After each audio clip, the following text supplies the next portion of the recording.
pagmamahal. Welcome to our 365 daily devotion. Ako po si Alexander Gomez ng Batch 3. At ang topic na tatalakayin natin ngayon ay ano ang goal mo sa buhay? Ngayon po ang ating Bible verse tungkol sa Zechariah chapter 12 verse 1. At buksan po natin ang ating pusat isip sa magandang salita ng Diyos. Sinasabi dito na a prophecy, the word of the Lord concerning Israel.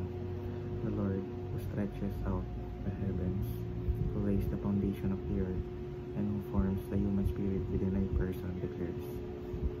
Or sa Tagalog, ang salita ng Panginoon sa Israel.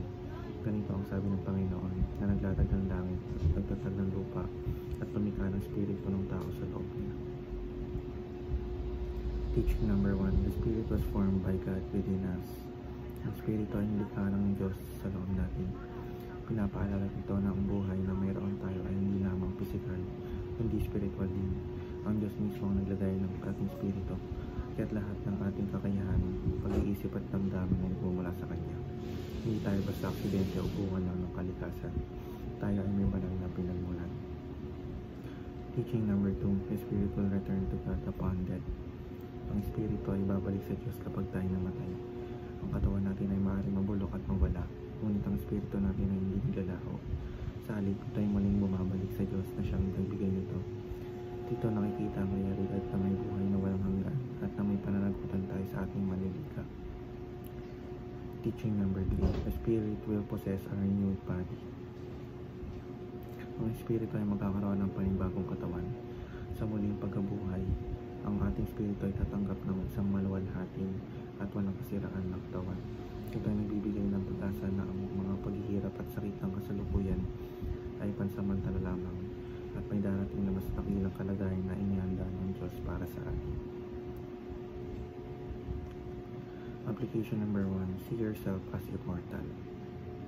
Tingnan ang sarili bilang immortal. Kung alam natin na ang ating Espiritu ay hindi na mamamatay, mas magiging makahulugan ng bawat araw ng ating buhay. Hindi tayo natatali sa pansamantalang bagay lamang, kundi nakatuon ang ating isip sa walang hanggan.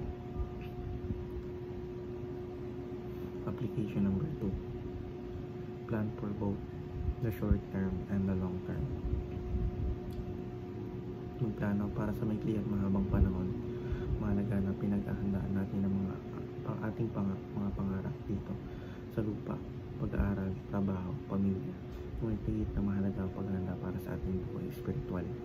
Ang tanong, paano tayo mag-iimbak ng kayamanang hindi nauubos, kundi para sa buhay na walang hanggan. Application number 3, make a difference today and for eternity.